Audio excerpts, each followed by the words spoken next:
To fix GCash app face scan problem.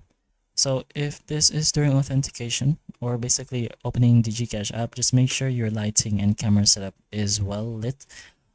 Use a well lit area and make sure your face is clearly visible. Use a plain background as well if you have that, and ensure your full face is visible. Remove any glasses if they reflect light, face masks, hats, and whatnot. So just go ahead and position your phone so that the front cam can probably capture your face clean lens as well if it's smudged. And usually if you're verifying your face during verification of your account, make sure you follow the prompts exactly, since during the scan, GCash may ask you to blink, turn your head slightly, or hold still. Ensure you follow the on-screen instructions. So if you make multiple failed attempts, GCash will inquire you to wait for a specific amount of time to try again.